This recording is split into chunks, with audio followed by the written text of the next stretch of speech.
মাত্র ২৭ দিন দায়িত্ব পালন করে বঙ্গভবন থেকে বিদায় নিলেন ভারপ্রাপ্ত রাষ্ট্রপতি হাফিজ উদ্দিন আহমদ। সাবেক রাষ্ট্রপতি মোহাম্মদ শাহাবুদ্দিনের পদত্যাগের পর গত ২৪ জুলাই সংবিধানের ৫৪ অনুচ্ছেদ অনুযায়ী রাষ্ট্রপতির দায়িত্ব নেন জাতীয় সংসদের স্পিকার হাফিজ উদ্দিন আহমদ। দায়িত্ব নেওয়ার ৪ দিনের মাথায় ২৮ জুলাই প্রথমবার বঙ্গভবনে গিয়ে আনুষ্ঠানিকভাবে দাপ্তরিক কার্যক্রম শুরু করেন তিনি। পিজিআরের রাষ্ট্রদ্রোহী দল তাকে অভ্যর্থনা জানায় এবং দেওয়া হয় গার্ড অফ অনার। তবে ভারপ্রাপ্ত রাষ্ট্রপতি হিসেবে বঙ্গভবনে অফিস করলেও সেখানে বসবাস করেননি হাফিজ উদ্দিন আহমদ।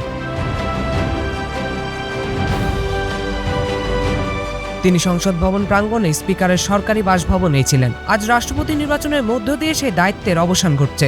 আগামীকাল বঙ্গভবনে দেশের ২৩তম রাষ্ট্রপতির শপথ অনুষ্ঠিত হওয়ার কথা রয়েছে, আর সেই শপথের মধ্য দিয়ে বঙ্গভবনে শুরু হবে এক নতুন অধ্যায়।